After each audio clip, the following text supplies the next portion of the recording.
Hello my dear friends, आप सबका welcome है, स्वागत है आपके अपने चैनल वेव्स एडुकेयर में। फ्रेंड्स, आज के इस सेशन में हम लोग 30 क्वेश्चन करने वाले हैं मैथमेटिक्स का, जो 30 मार्क्स का होगा। और मैं आपको बता दूं, आज का जो ये पेपर है फ्रेंड्स, ये पेपर है आपका 27 दिसंबर 2021 में 27 दिसंबर 2021 में जो ऑनलाइन पेपर हुआ था सीटेट का, पेपर 1 का डिस्कशन कर रहे हैं। तो फ्रेंड्स, उसका ये पेपर है, ठीक है। प्रॉपर आंसर की के साथ, फाइनल से बेसिक आंसर की के साथ यहाँ पर डिस्कशन कराया जाता है इस चैनल पर। फ्रेंड्स, किसी प्रकार का किसी भी क्वेश्चन में कोई डाउट आपका नहीं होगा।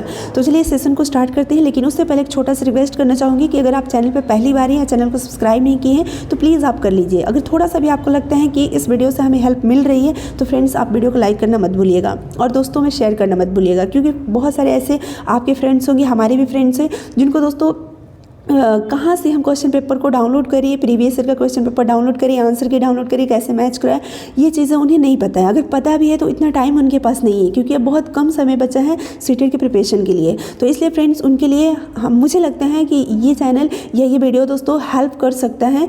जो हमारा सीरीज चल रहा है PYQ का, ये हेल्प कर सकता है, क्योंकि दोस्तों उनको आंसर की क्वेश्चन पेपर ढूंढने नहीं पड़ेंगे और यहाँ पर प्रॉपर वो डिस्कशन के साथ वो देख सकते हैं सारे PYQ को। आप किसी भी नोट से पढ़ाई कर रहे हैं, किसी भी टीचर से पढ़ाई करें, किसी भी बुक से पढ़ाई करें, लेकिन PYQ आपके लिए मस्ट है, ज़रूरी है। चाहे आप कहीं से भी पढ़ें, लेकिन ये आपको करना ज़रूरी है। इसलिए फ्रेंड्स, यहाँ पर PYQ करवाए जा रहे हैं। तो चलिए स्टार्ट करते हैं सेशन को। आगे हम बात करते हैं फ्रेंड्स, जो हमारा फर्स्ट क्वेश्चन है वो आपके सामने स्क्रीन पर आ चुका है। इसको आप पढ़िए, देखिए। 1 से 200 तक, 1 से 200 तक मतलब जैसे 1 2, ठीक है, 3 4, इस तरह से संख्याएं लिखी गई है फर्श पर, ठीक है। इस तरह से संख्या कितने तक लिखी गई है? 200 तक लिखी गई है। 3 दोस्त हैं, एक चेंग है, एक स्नेहा है, एक सलीम है। संख्याओं पर कूदना शुरू करते हैं। चेंग 83 पर हैं और प्रत्येक 7वीं संख्या पर कूदता है। अब देखिए फ्रेंड्स, यहाँ पर थोड़ा सा आप समझिएगा। जो 200 नंबर है टोटल, 83 पर चेंग है, 83 पर। उसके बाद वो 7वां नंबर, यानी कि 7 छोड़ करके उसके बाद अगला नंबर कौन सा आएगा? 90 आएगा, इस पर कूदता है। फिर अगला नंबर कौन सा आएगा? 97 आएगा। उसके बाद अगला नंबर कौन सा आएगा? 104 आएगा। अगला नंबर कौन सा आएगा? 111 आएगा। फ्रेंड्स, इसी प्रकार से 118, 125, 132, ये करते करते 195 तक होगा। 7 का डिफरेंस ये खुद भी आप निकाल सकते हैं फ्रेंड्स, ठीक है। इस प्रकार से अब हम आगे यहाँ पर देख रहे हैं, दूसरा जो फ्रेंड्स है वो क्या है? स्नेहा जो 94 पर है। तो ये 94 के बाद ही मतलब 5वां संख्या पर कूद रहा है। इसे पहले वाला संख्या छोड़ दीजिए इसके लिए। 94 के बाद आपका 5वां संख्या कौन सा हो जाएगा? 99, फिर 104 हो जाएगा, फिर 109 हो जाएगा। इस प्रकार से फ्रेंड्स, आप इसको भी लेकर जाइए, 199 तक ये जाएगा, ठीक है। उसके बाद जो तीसरा फ्रेंड्स है सलीम, वो 106 से कूदना स्टार्ट कर सकते हैं, यानी 106 पर वो है। उसके बाद हर चौथी संख्या पर वो कूदता है, यानी 106 के बाद कौन सा आ जाएगा दोस्तों? यहाँ पर 110 आ जाएगा, ठीक है, चौथी। फिर 114 आ जाएगा, फिर 118 आ जाएगा, ठीक है। यानी कि एक बात ध्यान में रखिए कि यहाँ पर पूछा जा रहा है कि वे सभी जिस सामान्य संख्या पर कूदेंगे वह होगी, यानी वह कौन सी संख्या है जिस पर सभी कूदेंगे। कोई 7 के गैप करके कूद रहे हैं 83 से, कोई 94 से 5 का गैप करके कूद रहे हैं, कोई 106 से 4 का गैप करके कूद रहे हैं, लेकिन कोई तो ऐसा संख्या होगा जिस पर ये सभी कूदेंगे, तो फ्रेंड्स, यहाँ पर आप अगर देखेंगे ना, तो 106 के बाद ही वो कोई संख्या होगा। 106 से पहले तो, क्योंकि सलीम 106 से कूदना शुरू कर रहा है, तो इससे पहले वाली संख्या पर तो सलीम तो रहेगा ही नहीं। तो जब भी होगा 106 के बाद होगा। तो 106 के बाद अगर आप पूरा को लिखेंगे, देखेंगे तो 174 आएगा जिस पर सब कूदेगा। तो यहाँ पर फ्रेंड्स 174 हो जाएगा, क्योंकि देखिए 112 ऑप्शन नहीं होगा, क्योंकि पहला में हमने क्या देखा? 83 पर कूदता है, फिर 90 पर कूदता है, फिर 97 पर, फिर 104 पर, फिर 111 पर, फिर 118। 112 आया क्या? नहीं। जब एक का नहीं आया, हमें तीनों को देखना है कि तीनों उस संख्या पर कूदे। तो जब यानी कि चेंग का आया ही नहीं 112, तो ये ऑप्शन होगा ही नहीं, किसी का नहीं होगा। 112 के बाद देखिए 111 के बाद 118, यानी 114 भी नहीं होगा, ठीक है। 18 के बाद 100 क्या आ जाएगा? 25 आ जाएगा। केवल एक का ही आप थोड़ा सा देख लीजिए, सबका निकालना ज़रूरी भी आपके लिए नहीं है, ठीक है। ऑप्शन से आप देख सकते हैं। उसके बाद सातवां संख्या क्या होगा चेंग के लिए, 118 के बाद सातवां संख्या 125 होगा। तो देखिए 124 नेक्स्ट ऑप्शन है, 124 भी ऑप्शन नहीं होगा, क्योंकि 124 चेंग जो सातवां नंबर पर कूद रहे हैं गैप करके, सात संख्या का गैप करके कूद रहे हैं, उसमें से ना 112 आ रहा है, ना 114 आ रहा है, ना 124 आ रहा है। जब एक का नहीं आ रहा है तो बाकी सबका आएगा भी, तो ये ऑप्शन नहीं होगा, क्योंकि वो संख्या हमें ढूंढना है जिस पर तीनों कूद रहा हो, तो ये तीनों ऑप्शन नहीं होगा। तो फ्रेंड्स कॉमन सेंस से आप यहाँ पर समझ सकते हैं कि कौन सा ऑप्शन होगा। लेकिन यहाँ पर देखिए 142 है, यानी कि 142 वो है जिस पर सभी कूदेंगे। तो 142 जो है संख्या वो जिस पर सभी कूदेंगे, यानी कि एक देखिए तीनों ऑप्शन जो है वो नहीं मिल रहे हैं फर्स्ट में ही, तो बाकी अगला में तो हम ढूंढ ही नहीं सकते हैं। तो यहाँ पर ऑप्शन आपका 4 हो जाएगा, जो 142, बाकी आगे का लिख कर आप देख भी सकते हैं 142 आपको देखने को मिल जाए, बट ये तीनों ऑप्शन तो श्योर है कि नहीं होगा, तो चौथा ही हो सकता है ना। यहाँ पर आगे हम बात करते हैं 32 में देखिए क्या है फ्रेंड्स। 32 में क्वेश्चन है, एक स्कूल के सभागार में 2/7 लड़कियां हैं। ध्यान समझिएगा, यहाँ पर कितनी लड़कियां हैं, 2/7, ठीक है। और यदि लड़कियों की संख्या से 111 अधिक है तो विद्यालय के सभागार में कुल कितने लड़के हैं। पहले तो मैं यहाँ पर कर लेती हूँ कि विद्यालय के सभागार में टोटल लड़के लड़कियाँ मिलाकर X है, ठीक है, टोटल लड़के लड़कियाँ मिलाकर X है। लेकिन स्कूल के सभागार में जितने भी स्टूडेंट हैं उसका 2/7 लड़कियाँ हैं, यानी कि 2x/7 ये हो गई लड़कियाँ यानी गर्ल्स। और लड़के की संख्या है वो लड़कियाँ की संख्या से 111 अधिक है, यानी कि जो लड़की की संख्या है 2x/7 अब प्लस 111, ये आपका हो गया बॉयज़ की संख्या, यानी बॉयज़ इतनी है और गर्ल्स इतनी है।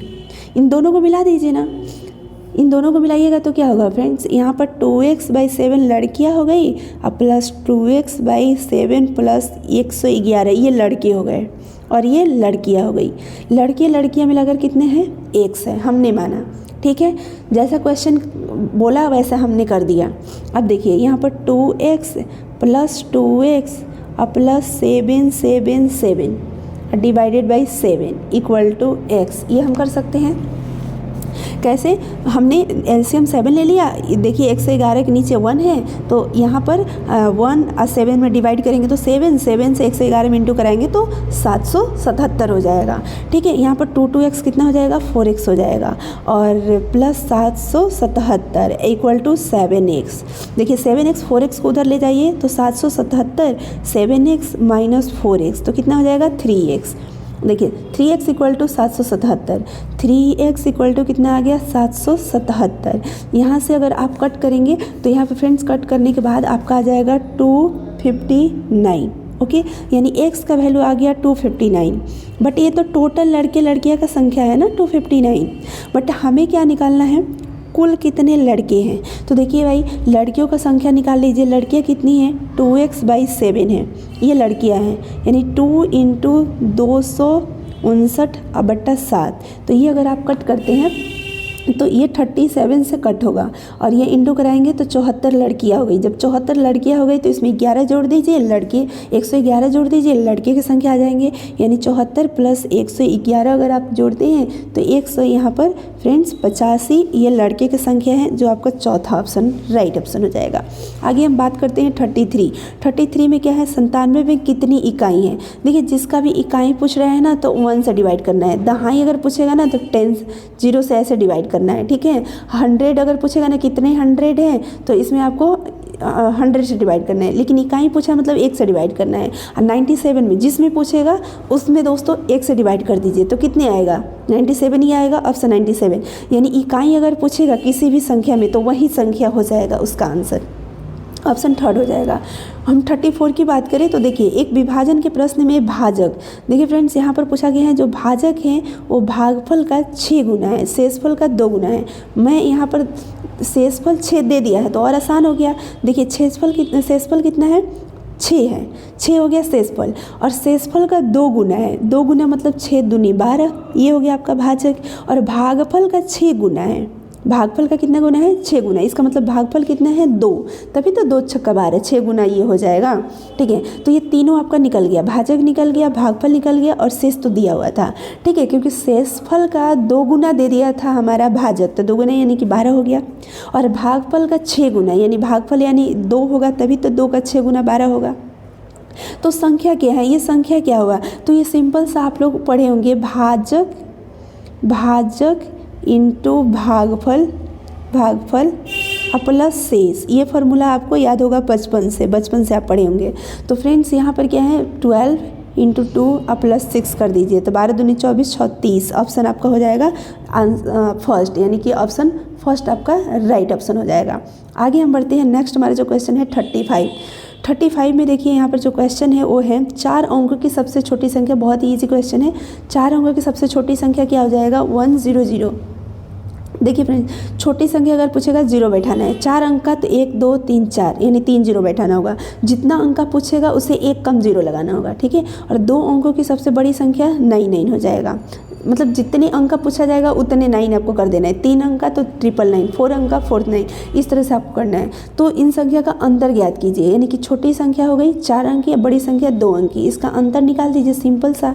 ये फ्रेंड 10 में से 9 गया, 1 9 में से 9 जाएगा 0 और ये हो जाएगा 9, यानी कि 9 से 1, चौथा option is the right option, ये आपका हो जाएगा। आगे हम बात करते हैं 36।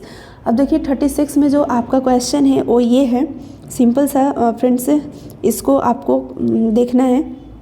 कोई भी यहाँ पर क्वेश्चन है, अगर आप क्वेश्चन को अच्छे से समझ लेते हैं, पढ़ लेते हैं, तो दोस्तों इजीली आप हल कर सकते हैं। पेपर 1 में कोई टफ क्वेश्चन नहीं रहता है, केवल मैथमेटिकल कैलकुलेशन रहता है, 1-2 क्वेश्चन मतलब रहता है जिसमें कोई ट्रिक या आपको दिमाग लगाना होता है। देखिए यहाँ पर वस्तु दिया गया है, इसका इधर मूल्य दिया गया है, 1 kg का दाम यहाँ पर दिया गया है।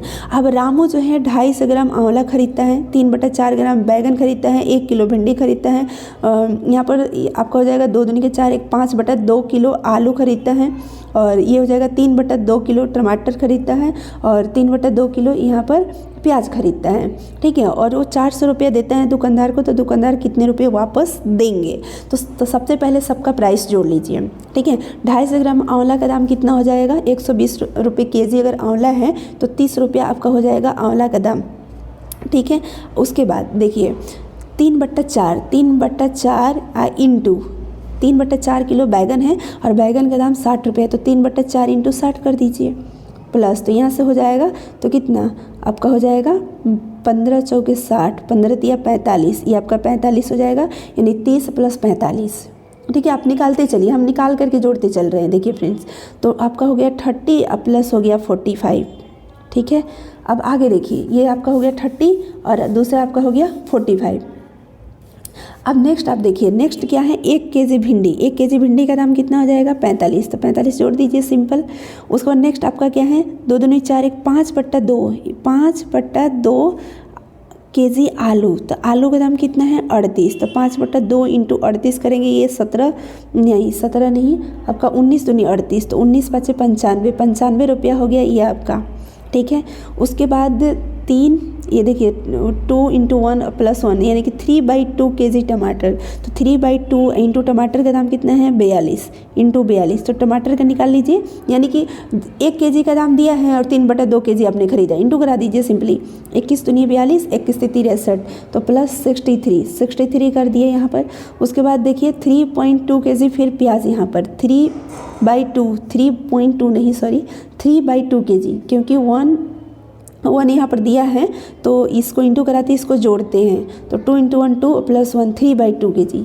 देखिए 3/2 kg प्याज खरीदे और प्याज का दाम कितना है 22 रुपये, तो इंटू 22 कर देंगे तो 11 × 33 + 33, इन सबको जोड़ेंगे ना फ्रेंड्स, तो आप जोड़ के देख लीजिएगा 311 आएगा। 311 रुपये का सामान खरीदा और 400 रुपया दिया, 311 रुपये का सामान खरीदा, तो कितना रुपये वो वापस करेंगे 89 रुपये करेंगे, और 89 जहाँ ऑप्शन होगा वही आपका राइट ऑप्शन हो जाएगा, यानी कि सेकंड हो जाएगा। आगे हम बढ़ते हैं 37।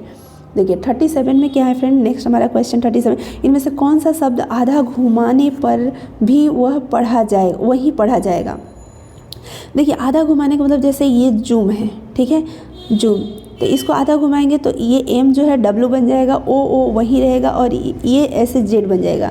सॉरी फ्रेंड्स, ये जूम आपका है ना, तो ये W बन जाएगा, ये O हो जाएगा और ये ऐसे बन जाएगा, ठीक है। तो ये नहीं पढ़ा जाएगा, ठीक है। उसके बाद ये देखिए सीम से, तो देखिए S जो है वो आपका ऐसे रहेगा, उसके बाद M जो है वो आपका W बन जाएगा, I ही रहेगा, W जो है वो M बन जाएगा और ये ऐसे रहेगा, मतलब कि आपका ऐसे रहेगा, ठीक है। यानी ये जो वर्ड है ना वो आधा घुमाने के बाद भी वही पढ़ा जाएगा, बाकी जो है ये M बन जाएगा, W जो है तो ये हाउ नहीं पढ़ा जाएगा, ठीक है। और ये भी आपका नहीं पढ़ा जाएगा, सेम x बदल जाएगा, ये 6 है, ये वाला जो है दोस्तों सेम पढ़ा जाएगा, क्योंकि WM क्या है, उल्टा करने पर भी M जो है वो W बन जाएगा, W जो है M बन जाएगा, तो वही वर्ड रहेगा। तो ऑप्शन आपका 2 राइट ऑप्शन हो जाएगा। 38 की बात करें तो देखिए 38 में क्वेश्चन है, शिक्षक बच्चों को बताता है कि विश्व की सबसे ऊंची इमारत की ऊंचाई, ध्यान से समझिएगा, विश्व की सबसे ऊंची इमारत की ऊंचाई कितनी है, 828 मीटर है, ठीक है। जगत उत्तर देता है कि यदि हम एक के ऊपर एक अपनी कक्षा को लगाए तो पूरी 120 कक्षाएं इस इमारत को ढक लेंगी। जगत की कक्षा की ऊंचाई कितनी है, जगत की कक्षा की ऊंचाई कितनी है, क्या कह रहे हैं कि 828 मीटर है इमारत की ऊंचाई, विश्व की सबसे ऊंची इमारत है। और जगत जो है क्लास का बच्चा वो बोलते हैं कि अगर हमारी जो कक्षाएं हैं, हमारा जो क्लासरूम है, इसी प्रकार से एक के ऊपर दूसरा, दूसरे के ऊपर तीसरा, तीसरे के ऊपर चौथा, यानी कि मान लीजिए एक इसकी हाइट है, दूसरी, तीसरी, हमने इस प्रकार से 120 कक्षाएं को अगर रख देते हैं तो ये 828 यानी कि 120 अगर कक्षाएं को हम रख देते हैं तो यह 828 के बराबर हो जाता है। तो कक्षाएं की ऊंचाई कितनी है तो हम x मान लेते हैं, तो x इक्वल टू कितना हो जाएगा, 828 बट्टा 120, ठीक है। ये अगर आप कट करेंगे ना फ्रेंड, तो ये आपका जो ऑप्शन है वो आ जाएगा 6.9 मीटर। कट करने के बाद आप कट करके देख लेंगे, ये 12 से कटाएंगे तो 60 आपका आ जाएगा 9, और ये 10 पॉइंट में हो जाएगा 6.9 आएगा।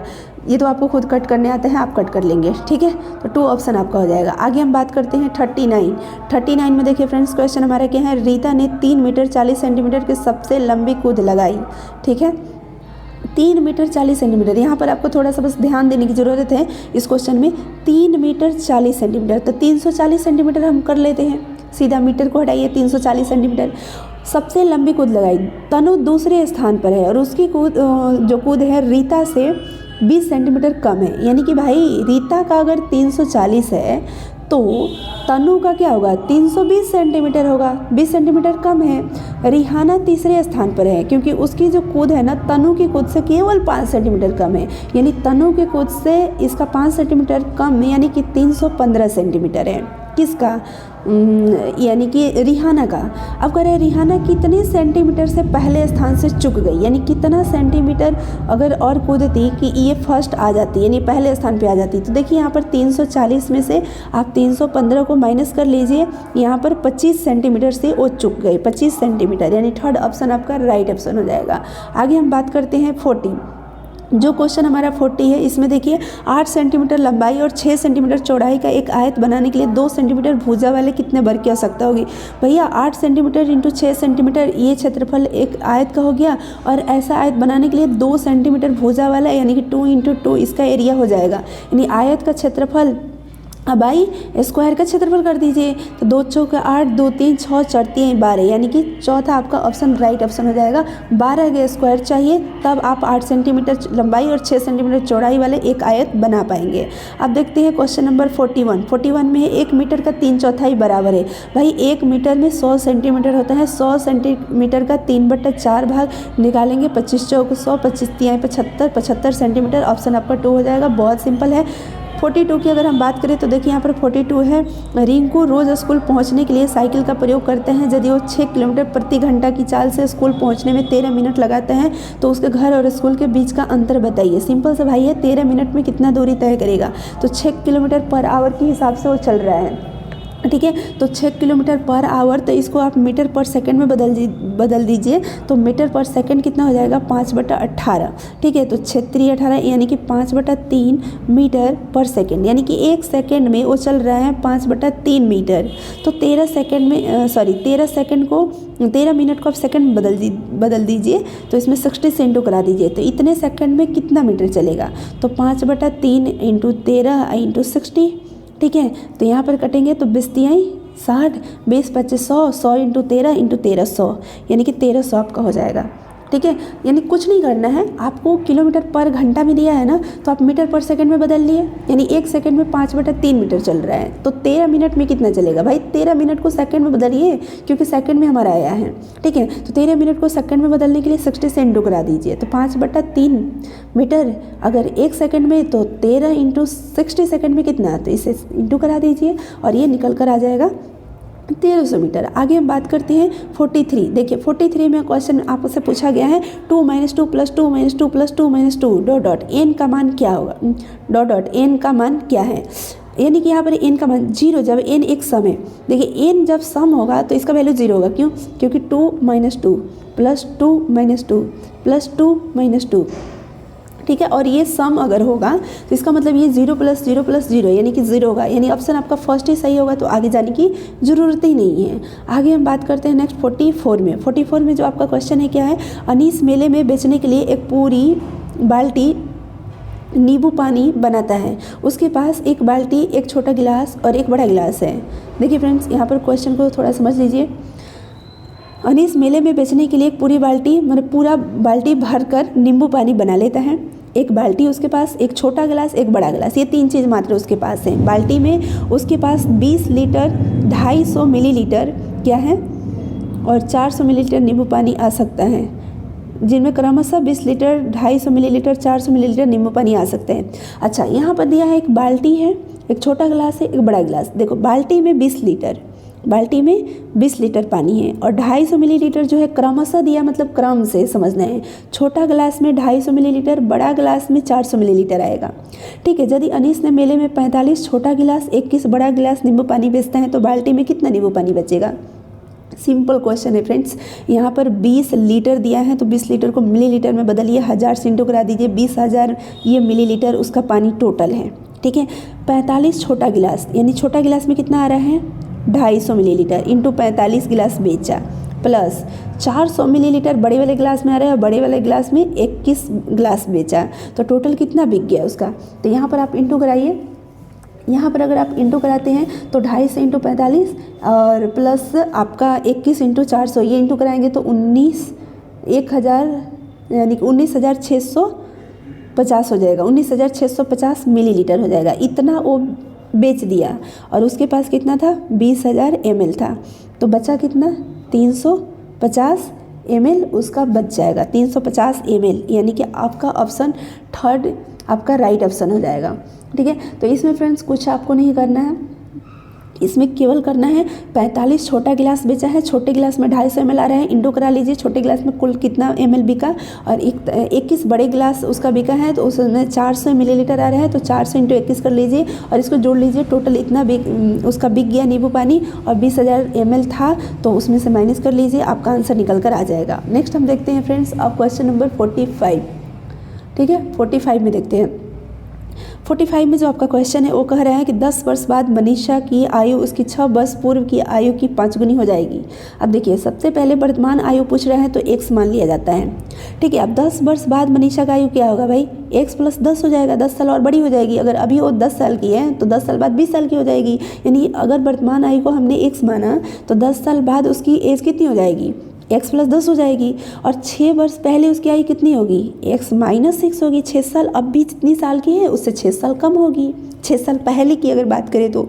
ठीक है, तो कह रहे हैं कि 10 साल बाद जो आयु है उसकी 6 साल पहले जो आयु थी उसकी 5 गुनी हो जाएगी, यानी इसमें 5 से मल्टीप्लाई करा दीजिए। अब देखिए यहाँ पर x + 10 = 5x - 30। ठीक है, तो यहाँ पर आपका कितना हो जाएगा 10 और 30 को इधर ला दीजिए, प्लस सॉरी यहाँ पर आपका जस्ट अ मिनट 40 नहीं होगा 30 होगा, मैं प्लस करके 40 लिख दी, यहाँ पर आपका 30 हो जाएगा। ठीक है, ये 30 माइनस में इधर आएगा प्लस में हो जाएगा, 5x x इधर आएगा माइनस में हो जाएगा, यानी आपका हो जाएगा 4x, और इधर आपका हो जाएगा 40 कट हो जाएगा, x = 10, यानी वर्तमान एज उसका कितना हो जाएगा 10 वर्ष। चौथा ऑप्शन आपका राइट ऑप्शन 46। नेक्स्ट आप देखिए फ्रेंड्स, यहाँ से पेडागोजी आ गया आपका। पेडागोजी में यहाँ पर क्या है, जीन पियाजे द्वारा दिए गए ज्ञान के क्षेत्रों में निम्नलिखित कथनों में से कौन सा कथन सही है। कौन सा कथन सही पूछा गया है आपसे, जीन पियाजे के द्वारा दिए गए ज्ञान के क्षेत्र में संख्याएं भौतिक ज्ञान में आती हैं, क्योंकि बच्चों बच्चे संख्याओं को वस्तुओं की गणना से संबंधित करके सीखते हैं। अब देखिए फ्रेंड्स, क्या ये बात सही है? ऐसा कुछ नहीं है, भौतिक ज्ञान में ये नहीं आता है। आगे, संख्याएं सामाजिक परंपरागत ज्ञान में आती हैं क्योंकि बच्चे इन्हें वास्तविक दुनिया के अनुभव से सीखते हैं। संख्याएं तर्क संगत गणितीय ज्ञान में आती है क्योंकि संख्याएं वे संबंध है जिनकी रचना बच्चा के मन में करता है।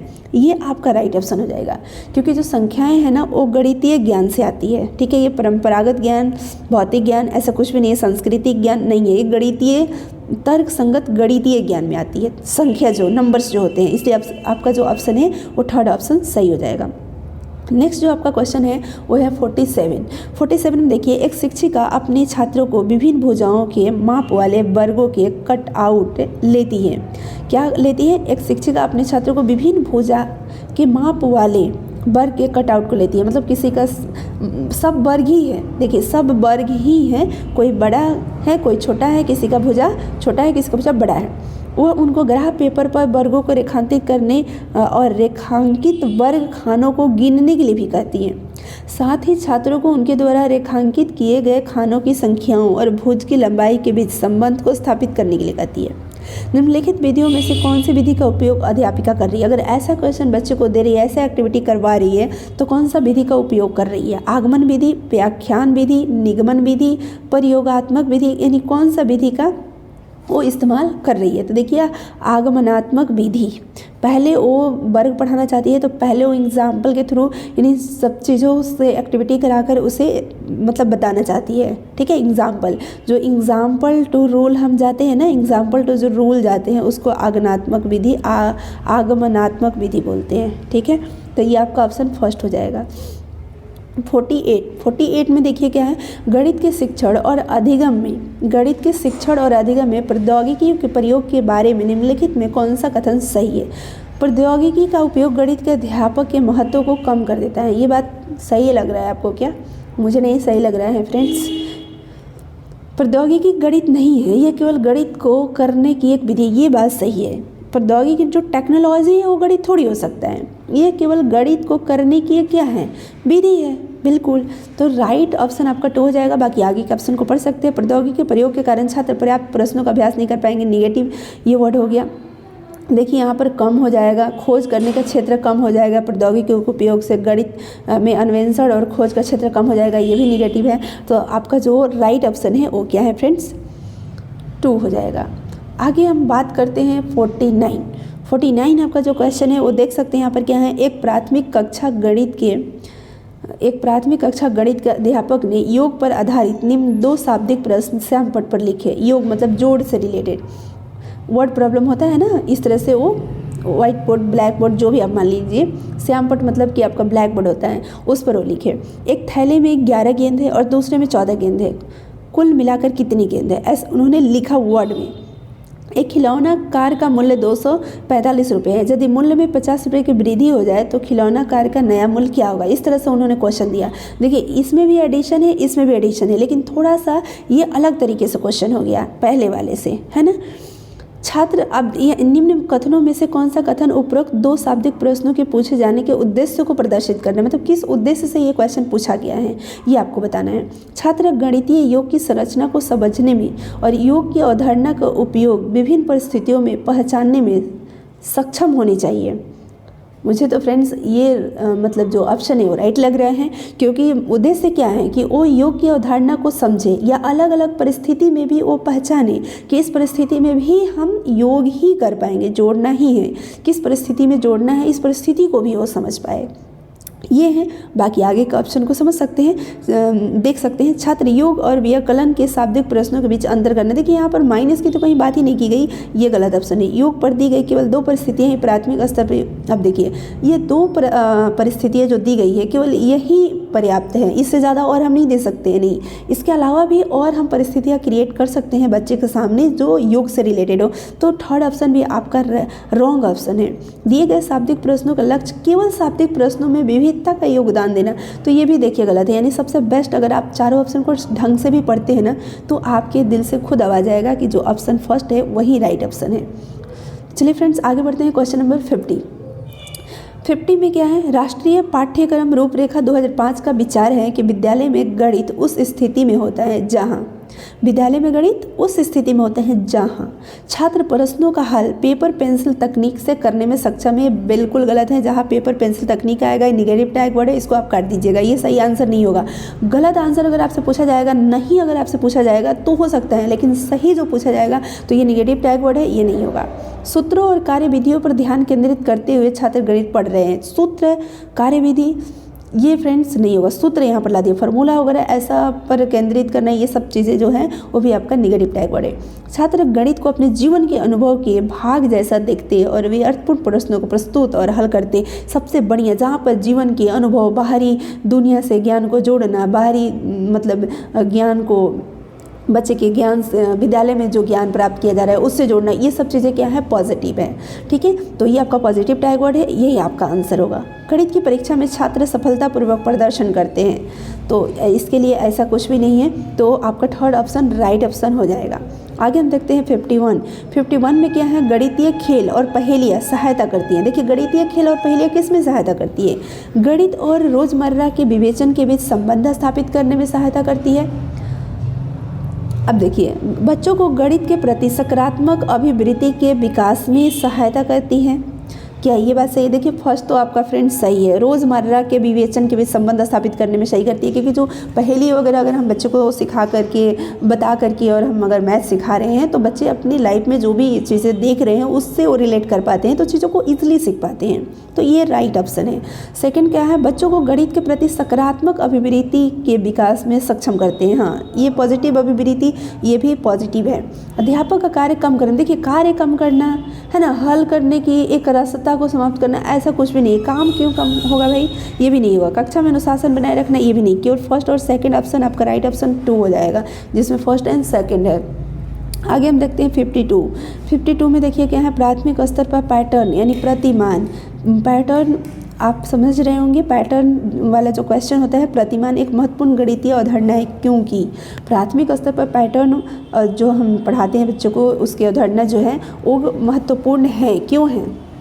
पैटर्न देखने में आकर्षक होते हैं, इसलिए महत्वपूर्ण है। तो ये तो बिल्कुल आकर्षित दिखाना हमारा उद्देश्य नहीं होता है, तो ये ऑप्शन नहीं होगा। पैटर्न को बनाने के लिए विविध सामग्री का उपयोग किया जा सकता है, इसलिए ये महत्वपूर्ण है, इसलिए भी नहीं। पैटर्न अनेक प्रकार से बनाए जाते हैं, ये महत्वपूर्ण है, नहीं। देखिए, अलग अलग प्रकार से बनाए जाते हैं तो इसके ये महत्वपूर्ण नहीं है ना, इसलिए नहीं दिखाते हैं। पैटर्न अधिगमकर्ताओं में बीजगणित की आधारभूत अवधारणाओं को विकसित करते हैं, इसलिए पैटर्न हम प्राथमिक स्तर पर दिखाते हैं। Option 4 is the right option. 53 की अगर हम बात करें तो गणित के शिक्षक ने छात्रों के सामने निम्नलिखित प्रश्न रखा। गणित के शिक्षक ने कैसा क्वेश्चन रखा बच्चों के सामने, सबसे बड़ी और सबसे छोटी 4 अंकों वाली संख्या बनाने के लिए कोई भी 4 अलग अलग अंकों का उपयोग करो, परंतु शर्त है कि अंक 6 सदैव इकाई स्थान पर होना चाहिए। अब ध्यान समझिएगा, कोई भी 4 डिजिट उन्होंने बोला कि आप ले लो, जैसे 3, 5, 6, 4 आपने ले लिया, ठीक है। अब इससे एक बड़ी से बड़ी संख्या बनाना है और इससे एक छोटी से छोटी संख्या बनानी है, 4 अंक का, ठीक है। लेकिन शर्त यहाँ पर रख दिया ना कि इकाई स्थान पर, यानी कि पहले स्थान पे ही 6 होना चाहिए, तो 6 पहले स्थान पर होना चाहिए। इससे रिलेटेड आपको छोटी संख्या बनाना है और बड़ी संख्या बनाना है, लेकिन इकाई स्थान पे क्या होना चाहिए। जैसे मान लीजिए हमने अगर 3, 4, 5, 6 ये नंबर बना दिया, ठीक है, ये संख्या बना दिया, तो इकाई पर कौन है, 6। इसी प्रकार से एक बड़ी संख्या एक छोटी संख्या आपको बनानी है। तो ये जो मतलब ऐसा क्वेश्चन बच्चों को टीचर ने दिया, मैं तो ये सॉल्व करने लगी, लेकिन ऐसा जो है वो क्वेश्चन टीचर ने बच्चों को दिया, ठीक है। उपरोक्त संदर्भ में निम्न कथनों में से कौन सा सही है। यह खुले सिरे वाले प्रश्न है। क्या ये खुले सिरे वाले प्रश्न हैं? खुले सिरे का मतलब इसके बहुत सारे आंसर हो जाएंगे, तो ये देखिए खुले सिरे वाले नहीं हैं, क्योंकि उन्होंने शर्त रख दिया है। प्रश्न को हल करने के लिए दिए गए आंकड़े अपर्याप्त है, तो बिल्कुल ऐसा नहीं है, अपर्याप्त नहीं है। 4 डिजिट उन्होंने बोला ही है लेने के लिए, तो उससे हम बना सकते हैं। प्रश्न का एक अनन्य उत्तर है जिस पर पहुँचने के लिए तर्कसंगत चिंतन की आवश्यकता है। बिल्कुल चिंतन करने की आवश्यकता है तो हम आंसर तक पहुंच सकते हैं। इस प्रकार के प्रश्न कक्षा में पूछने से बचना चाहिए, क्योंकि इनको हल करने में अधिक समय लगता है। ऐसा बिल्कुल नहीं अधिक समय लगेगा, वो क्वेश्चन हम बच्चे से नहीं पूछ सकते हैं, ये गलत बात है, ठीक है। तो थर्ड ऑप्शन आपका राइट ऑप्शन हो जाएगा। अब हम बात करते हैं 54। अब देखिए 54 में जो आपका क्वेश्चन है, छात्रों द्वारा दैनंदिनी जर्नल लिखना गणित मूल्यांकन के एक उपकरण की तरह है जो कि केंद्रित है। छात्रों को प्रोत्साहित करने पर कि वे गणित के शिक्षण और अधिगम से संबंधित समस्याओं को प्रतिबिंबित करें। क्या इससे रिलेटेड है? बिल्कुल यही आपका पॉजिटिव ऑप्शन है, बट आगे के ऑप्शन को पढ़ना चाहे तो पढ़ सकते हैं। कक्षा में छात्रों के सामने आने वाली सामान्य समस्याओं को संबोधित करने पर, ऐसा कुछ भी नहीं। छात्रों की गणितीय भाषा को सुधारने पर, छात्रों के प्रश्न हल करने के कौशल को सुधारने पर नहीं। जो आपसे पूछा गया ना, छात्रों द्वारा जर्नल लिखना जो है गणित मूल्यांकन के एक उपकरण की तरह है, जो कि केंद्रित है छात्रों को प्रोत्साहित करने पर वो गणित के शिक्षण और अधिगम से संबंधित समस्याओं को प्रतिबिंबित करे। ठीक है, इसलिए ऑप्शन आपका राइट हो जाएगा फर्स्ट। अब हम देखते हैं 55 में आपका क्वेश्चन है, एक प्रारंभिक विद्यालय के गणित के अध्यापक ने निर्णय किया कि वह ज्यामितीय आकृतियों पर एक इकाई योजना बनाएगा। उसने निम्न प्रत्याशित अधिगम परिणाम लिखे। विविध आकृतियों को पहचानना, यानी कि अलग अलग आकृति को पहचानने का, विविध आकृतियों के बीच अंतर बताना, आकृतियों की भुजाओं, कोणों और शीर्षों को पहचानना।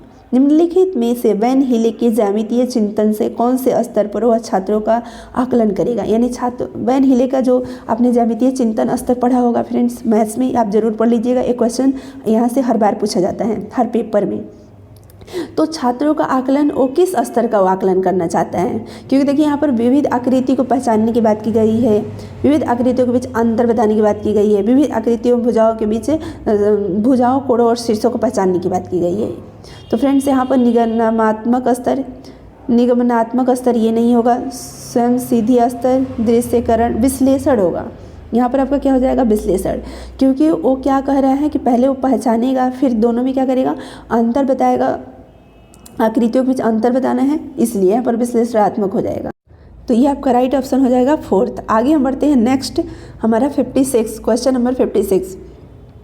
इसमें फ्रेंड्स आपका क्या है? निम्नलिखित में से कौन सा बच्चों में संख्या के बोध का विकास करने के लिए अंतिम चरण है?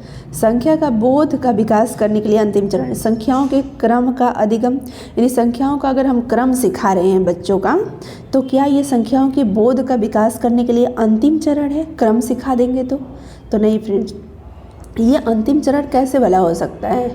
ठीक है, संख्याओं को पढ़ने और लिखने का अधिगम, बिल्कुल संख्याओं को अगर पढ़ रहे हैं और लिख भी रहे हैं तो वो संख्याओं का मतलब संख्या वो समझ के, संख्याओं को उनके नाम के साथ गणना करने का, गणना करना नाम के साथ ऐसा कुछ भी नहीं, एक दी गई संख्या से पहले और बाद का केवल वो सिखा देते हैं तो इससे पूरी संख्या को समझ जाएंगे, ऐसा नहीं। यानी ऑप्शन आपका 2 राइट ऑप्शन हो जाएगा।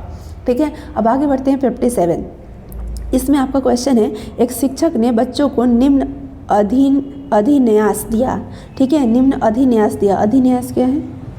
देखिए यहाँ पर a teacher has given the following assignment to the children. Assignment हो जाएगा, असाइनमेंट टू द चिल्ड्रेन। यानी देखिए इसका हिंदी कितना टेढ़ा है, अधिन्यास, असाइनमेंट को अधिन्यास दे रहा है। एक शिक्षक ने बच्चों को निम्न अधिन्यास दिया, यानी असाइनमेंट दिया। क्या असाइनमेंट दिया? तुम्हारा मित्र कक्षा में अनुपस्थित था और उसका क्षेत्रों और परिमापों का पाठ छूट गया। क्षेत्र और परिमाप एक चैप्टर का मान लीजिए नाम है, पढ़ाया गया एरिया एंड पेरीमीटर, वो पाठ छूट गया उस बच्चे का, वो नहीं आया था। तो जैसे मान लीजिए आप ही है, ठीक है, और आपके फ्रेंड का ये चैप्टर छूट गया, उसे एक पत्र यह व्याख्या करते हुए लिखो कि दोनों में क्या अंतर है। आप चित्रों का भी उपयोग कर सकते हैं, मतलब क्षेत्र और परिमाप में क्या अंतर है ये मतलब कि बता करके उसको लेटर लिख करके भेजना है ताकि वो समझ सके। नेक्स्ट डे क्लास है तो उसको प्रॉब्लम ना हो आगे पढ़ाई करने में। ठीक है, गणित में इस प्रकार का कार्य देने का प्रयोजन है, मतलब टीचर ने ऐसा कार्य जो दिया इसका क्या प्रयोजन है? पढ़ाई गई अवधारणा के बारे में बच्चों की समझ को जानना, तो ये भी हो सकता है कि बच्चे का जो समझ है वो किस प्रकार का है ना, ये भी जानना उद्देश्य हो सकता है। चलिए नेक्स्ट, यहाँ पर अनुपस्थित विद्यार्थी को उसके छूटे हुए कार्य के लिए सहायता देना, ये भी हो सकता है क्योंकि उसका भी हेल्प हो जाएगा और ये दोनों हो जाएगा। छात्रों के सिखाने के पत्र लिखना सिखाना यहाँ पर उद्देश्य बच्चे का नहीं है बिल्कुल। छात्र के गणितीय संचालन में वृद्धि, ये भी नहीं है। दो है, एक तो इससे लिखवा रहे हैं तो क्या होगा कि ये मतलब कितना समझा है, ये बच्चा कितना समझा है, और दूसरा जिस बच्चे का छूट गया उसका भी हेल्प हो जाएगा, दोनों का होगा। यानी first and second option right option. और यहाँ पर देखेंगे नहीं, हेल्प करना यहाँ पर फ्रेंड्स नहीं होगा, सॉरी, यहाँ पर मैंने बता दिया हेल्प करना यहाँ पर मकसद नहीं होगा, क्योंकि जो टीचर का व्यू है वो ये नहीं हेल्प करना। अगर ऐसा हुआ तो फिर बहुत सारे बच्चे जो हैं क्लास मिस करने लगेंगे कि चलो हमें हेल्प मिल जाता है, तो हेल्प करना ये छोड़ दीजिए। हाँ, ये जो है उसके समझ को जानना और छात्रों के गणितीय संचारण में वृद्धि करना। बिल्कुल, गणितीय संचारण में वृद्धि करना ये पॉजिटिव है, यानी फर्स्ट एंड फोर्थ ऑप्शन आपका राइट ऑप्शन हो जाएगा। फर्स्ट एंड फोर्थ आप देखिए किस में है, क्योंकि फर्स्ट एंड फोर्थ यहाँ पर हो जाएगा, यानी कि आपका थर्ड ऑप्शन राइट ऑप्शन हो जाएगा। आगे हम बढ़ते हैं नेक्स्ट 58 में क्या है फ्रेंड्स, व्यवकलन की एक समस्या है। व्यवकलन मतलब कि घटाव होता है। 400 - 45 के सामने रखने विद्यार्थी ने कहा कि यदि वो 40 होता तो उसका उत्तर क्या होता, 60। उसका उत्तर क्या होता, 60 होता, परंतु यह 45 है, इसलिए 55, 155, 255, 355 इस तरह से वो होगा। विद्यार्थी द्वारा प्रयुक्त युक्तियों के लिए निम्नलिखित कथनों में से कौन सा कथन सही है। यह युक्ति गलत है, क्योंकि ऐसी समस्याओं को हल करने के लिए केवल मानक व्यवकलन कलन विधि का वांछनीय है। तो देखिए फ्रेंड्स, ये बात जो है ना ये गलत है। ऐसा नहीं, बच्चे जैसे भी सॉल्व करें, मतलब उनका सॉल्व होना, वो सॉल्व अगर कर रहे हैं जिस तरीके से कर रहे हैं वो सही है। ऐसा नहीं कि हम एक ही स्टैंडर्ड विधि बोलेंगे कि इसी से सॉल्व करो और दूसरा विधि का इस्तेमाल ना करो, ये बात गलत है। यह एक औपचारिक कलन विधि है और विद्यार्थी की गणितीय सोच प्रक्रिया को प्रतिबिंबित करती है, बिल्कुल राइट है। ठीक है, व्याकलन पर आधारित इस समस्या को हल करने के लिए इस युक्ति का उपयोग करने पर विद्यार्थी को 0 अंक मिलेंगे, ऐसा नहीं कर सकते हैं। यह समस्या हल करने की हिट ट्रायल मेथड थोड़ी है कि गलत हो रहा है फिर हम ट्राई करें, फिर गलत हो रहा है फिर हम ट्राई करें, ऐसा नहीं। ये ऑप्शन आपका राइट ऑप्शन हो जाएगा, सेकंड।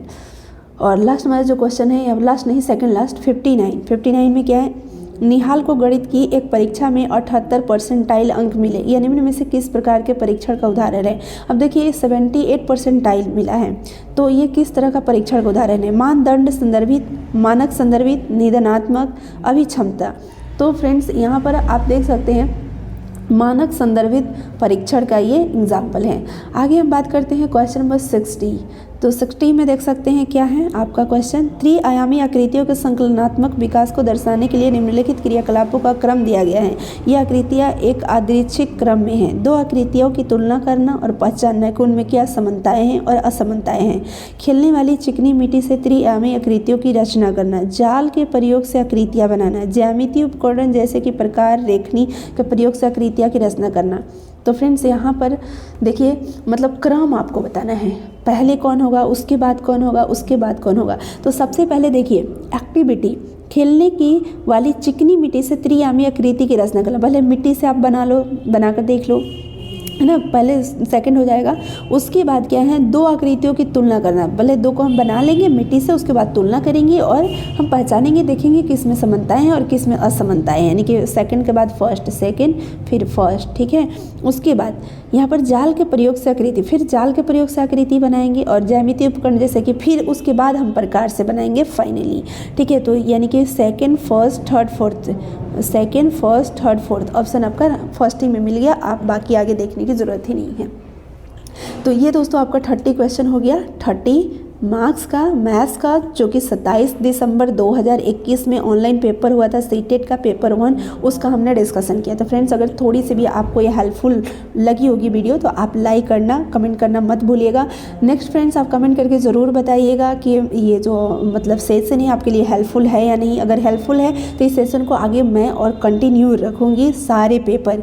इस प्रकार से अगर आपको चाहिए पेपर 2 का भी इसी प्रकार से दोस्तों सीरीज PYQ का, तो आप कमेंट करके ज़रूर बताइएगा। सेकंड पेपर का भी मैं लेकर आऊँगी, क्योंकि अभी जो हमारा सीरीज चल रहा है वो पेपर 1 का चल रहा है, EVS CTP मैथ्स का। तो फ्रेंड्स आज के लिए इस वीडियो में इतना ही, फिर मिलते हैं नेक्स्ट वीडियो में। तब तक के लिए आप सभी लोगों को मैं थैंक्स बोलना चाहूँगी इस वीडियो को देखने के लिए। और आप सभी लोग अपना ध्यान रखिएगा, ख्याल रखिएगा, पढ़ाई करते रहिएगा, मस्त रहिएगा, स्वस्थ रहिएगा।